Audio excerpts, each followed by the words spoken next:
In May 1879, the Stillwater Messenger noted, "Ground was broken this week preparatory to the erection of a handsome and expensive residence by E.L. Hersey on his lots on Pine Street between 5th and 6th. When completed, it will be one of the finest mansions in our city."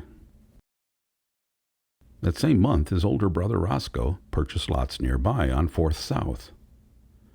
This is an impressive home, one of the largest in Stillwater, with its striking multi-layered tower, the detailed two-story bay on the front, the varied roof line, and the wide chimney. The wraparound porch, we know, was added later. We're not sure why, but Edward and Mary Hersey only lived in the house for 1 year, and in early 1881 they sold it, with all the furniture, to business partner Jacob Bean. The couple promptly took off for a tour of Europe.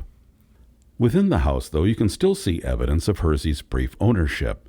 In the upper hall, there is an elaborate fireplace cover with the initials E.H. carved into it. And if you look up to the tower, you'll see a weather vane emblazoned with the letter H. The home's new owner, Jacob Bean, had come west from Maine with his brother, much like Edward Hersey. But he began his career here without those wealthy family connections. First managing lumber camps and saving his money, then buying into the Hersey Company and eventually controlling a half interest. By 1883, when he purchased this home, Jacob was one of the leading lumber magnates in the country, with the St. Paul Daily Globe describing him as considerably more than half millionaire and one of the heaviest log dealers in the Northwest. With that money, Jacob and Cynthia traveled away from town to warmer climes, often spending their winters in California. In 1893, the Beans purchased 104 acres of land in Alhambra, 8 miles from Los Angeles, where Jacob plowed up the barley fields and planted acres of orange trees. One writer described his estate as one of the most beautiful and valuable properties in Southern California. Soon, boxcars loaded with oranges were being shipped across the country from the Bean orchards, and every year his friends in Stillwater received a crate.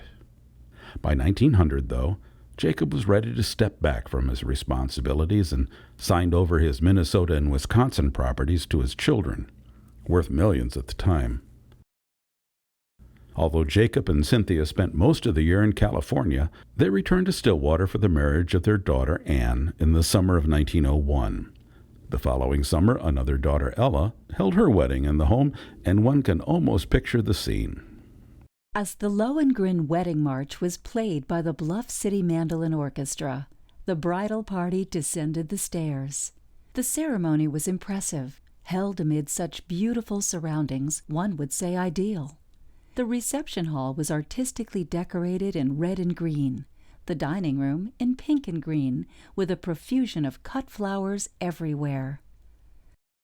Anne Bean Lehmicke continued to make this her home until her death in 1903, and her husband Albert lived here until 1957.